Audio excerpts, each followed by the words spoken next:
Bordi i transparencës rriti sërish çmimet e karburanteve. 217 kushton 1 litër naftë sipas çmimeve të reja, të cilat në fakt gjenden edhe në tabelën pasmeje.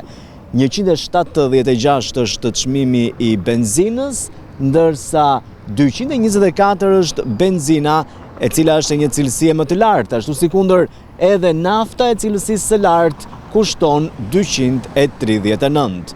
Po ashtu, edhe gazi për automjete ka pësuar një rritje krahasuar që para zhvillimeve dhe luftës në lindjen e mesme, teksa ka shkuar në 75 lek për litër. Një ditë pasi rriti çmimin e karburanteve, këtë të shtunë Bordi i Transparencës ka njoftuar ndryshimet e reja për shitjen e naftës dhe benzinës në vend. Në mbledhjen e sotme është vendosur ulja e çmimit të naftës me 8 lek. Nga ora 16 nafta do të blihet me jo më shumë se 209 lek për litër.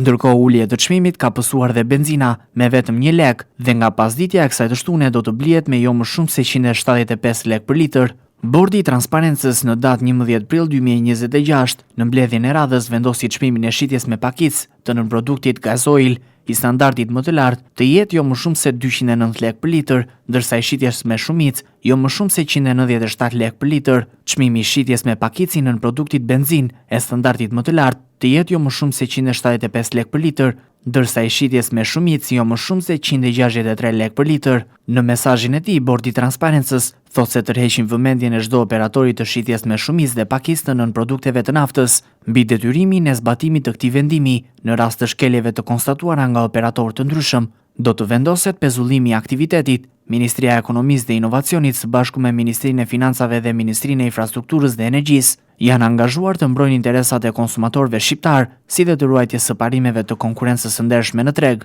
Referuar aktit normativ numër 1, datë 3 prill 2026, për një shtesë në ligjin 61 fraksion 2012 për akcizat në Republikën e Shqipërisë të ndryshuar, ku është parashikuar se në rast se çmimi i shitjes me pakicë për gazoilin është shumë më i lartë se 220 lek për litër apo për benzinën të jetë më i lartë se 200 lek për litër, zbatohet niveli 80% i akcizës, bazuar në zbatimin e metodologjisë për llogaritjen e çmimeve tavan të shitjes me pakicë.